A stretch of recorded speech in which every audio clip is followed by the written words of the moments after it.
राजा रानी की कहानी। मथुरा के राजा इंद्रजीत की बेटी थी लीला, जो बहुत ही सुंदर थी।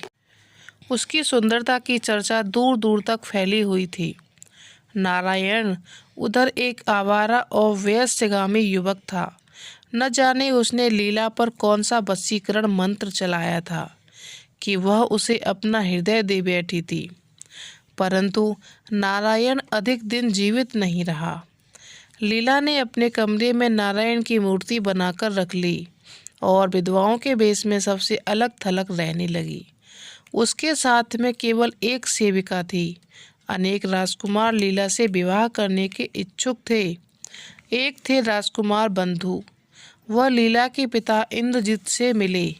राजा इंद्रजीत ने कहा, मुझे तो लीला के साथ आपके विवाह में कोई आपत्ति नहीं, परंतु तुम्हें राजकुमारी का हृदय जीतना होगा। यदि तुम सफल हुए तो राजकुमारी ही नहीं, मेरा आधा राज्य भी प्राप्त कर सकोगे। पर कठिनाई तो यह है कि वह किसी से भेंट नहीं करती। या तो वह अपनी कक्ष में रहती है या फिर झरोके से जमुना को निहारती रहती है। राजकुमार बंधु ने तुरंत एक योजना बनाई और राजा से पूछा, राजकुमारी को झरोके के नीचे नागरिकों के आने में तो कोई आपत्ति नहीं होती? अभी तक तो उसने कोई आपत्ति नहीं की। इस प्रकार राजा ने कहा।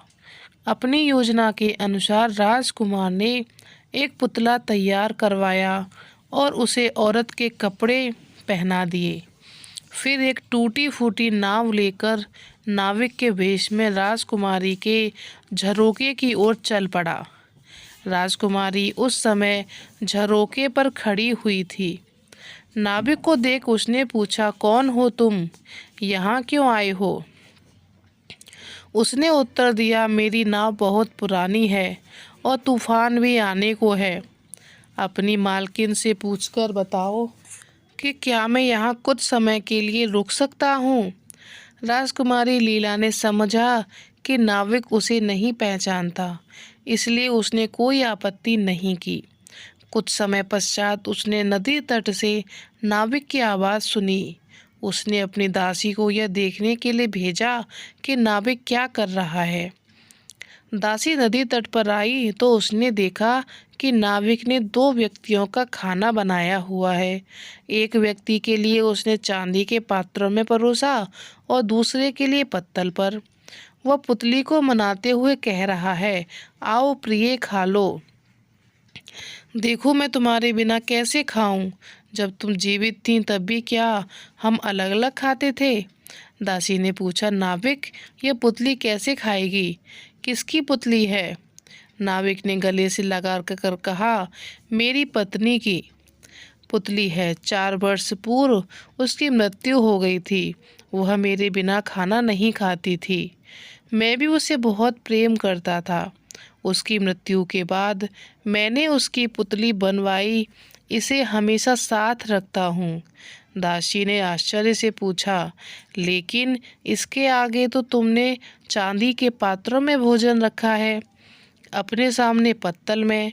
अपनी पत्नी से मैं बहुत प्रेम करता हूँ ना। मैंने इसके लिए बढ़िया वस्त्र और आभूषण भी बनवाए हैं। रोज बदल देता हूँ। दिखाऊं तुम्हें? नाविक ने दासी की उत्सुकता बढ़ा दी। दासी ने जब वस्त्र और आभूषण देखे तो आश्चर्यचकित रह गई। यह सोचकर तो और भी कि नाविक स्वयं चिथड़े पहने था। और नाविक मेरा क्या, अब किसके लिए पहनूं? नाविक ने कहा, जितना कमाता हूँ इस पर ही खर्च कर देता हूँ। दासी ने जाकर सारी बात राजकुमारी लीला को बता दी। राजकुमारी ने सोचा कि यह कैसा व्यक्ति है जो अपनी मृत पत्नी से इतना प्रेम करता है। जब वो जीवित रही होगी तो वह उसे कितना प्रेम करता होगा। अगले दिन नदी तट से कराहने की आवाज़ सुनाई दी। लीला ने दासी को नीचे भेजा। उसने जाकर कहा, नाविक के माथे पर पट्टी बंधी है और वह कराहता हुआ किसी को गाली दे रहा है। उसने पूछा, क्या हुआ? नाविक ने बताया कि रात को अचानक किसी ने मुझ पर हमला कर दिया। मैं तैयार नहीं था, इसलिए चोट खा गया। मगर अब वह मिल जाए तो उसकी हड्डी पसली एक कर दूं। वह मेरी पतवार भी ले गया, इसलिए मैं नाव भी नहीं ले जा सकता। यह तुम्हारी स्वामिनी की कृपा हो जाए तो नाव को छोड़कर बाजार से नई पतवार ले आऊं और वैद्य से दवा भी ले आऊं। दासी लीला से उसकी अनुमति लेकर लौट आई। राजा दासी के लिए एक जड़ाऊ हार खरीदा और लौट आया। उसकी आवाज़ सुनकर दासी नदी तट पर आ गई।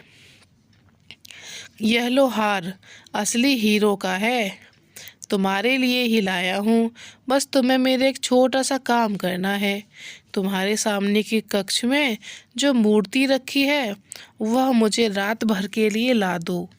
सूर्योदय से पहले ले जाना। दासी मान गई। राजकुमारी के सो जाने के बाद दासी ने नारायण की मूर्ति नाविक को ला दी। सूर्योदय से पहले ही नदी तट पर शोर सुनाई दिया। राजकुमारी की आंख खुल गई और वह उठी और झरोखे पे आकर देखा कि नाविक अपनी पतली की पुतली को बुरा भला कह रहा है। अब मेरा तुम्हारा कोई संबंध नहीं।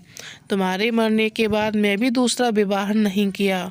तुम्हारा इतना ध्यान रखा, पहले तुम्हें खिलाया फिर खुद खाया, वस्त्र और आभूषण भी दिए।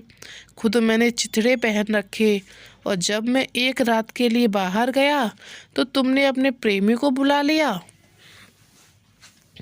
राजकुमारी लीला ने सोचा कि पुतली कैसे किसी को बुला सकती है। वह दूसरे कक्ष में पहुंची कि दासी को भेजकर पता लगाया कि सच क्या है। वहां पहुंचकर वह चीख उठी। उसने देखा कि नारायण की मूर्ति वहां नहीं थी। नीचे से आवाज़ आ रही थी।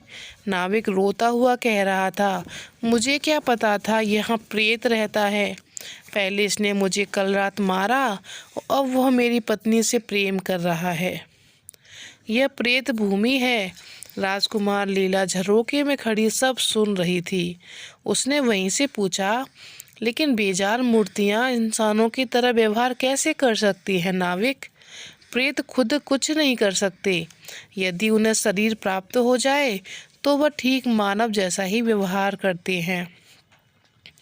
यह मूर्ति जरूर किसी लंपट व्यक्ति की होगी जिसने पहले मुझ पर आक्रमण किया और फिर मेरी पत्नी को बहका लिया। लेकिन मेरी पत्नी भी तो कुठला निकली। नाविक क्रोध में जोर जोर से बोलने लगा, मैं ऐसी विश्वासघाती पत्नी की याद में क्यों पागल बना घूमता रहूं? मैं दोनों को नदी में डुबे दूंगा। यह कहकर उसने अपनी पुतली और मूर्ति दोनों को उठाकर यमुना में फेंक दिया। राजकुमारी लीला सोचने लगी, क्या बस नारायण इतना लंपट था कि अवसर मिलते ही दूसरे की स्त्री के पास जा पहुंचा?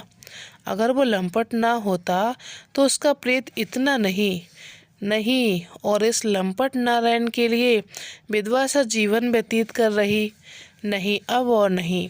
वह दौड़कर नदी तट पर पहुंची और नाविक वहां से लौटने का अभिनय कर रहा था। राजकुमारी लीला ने उसे रोककर कहा, सुनो, मैं दासी नहीं, राजकुमारी लीला हूँ और वह मूर्ति नारायण की थी जिससे मेरा विवाह होने वाला था।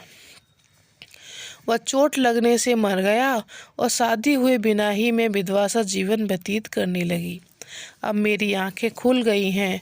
सुनो, मुझसे शादी करोगे? नाविक सिर नीचे करके सुनता रहा। कुछ समय पश्चात राजकुमारी लीला और नाविक के वेश में राजकुमार बंधु को अपने समक्ष पाकर राजा इंद्रजीत मन ही मन मुस्कुराए और राजकुमार बंधु को उसकी सफलता की बधाई दी। परंतु राजकुमारी को सुनाकर उन्होंने कहा, बेटी, नाविक तो अत्यंत निर्धन लगता है। पिताजी, यह निर्धन अवश्य है परंतु उसका हृदय निर्मल है। मैं इसके साथ सुखी रहूंगी। राजा इंद्रजीत और राजकुमार बंधु एक दूसरे की ओर देखकर मुस्कुराए। राजकुमारी नीचे की तरफ देखती खड़ी रही।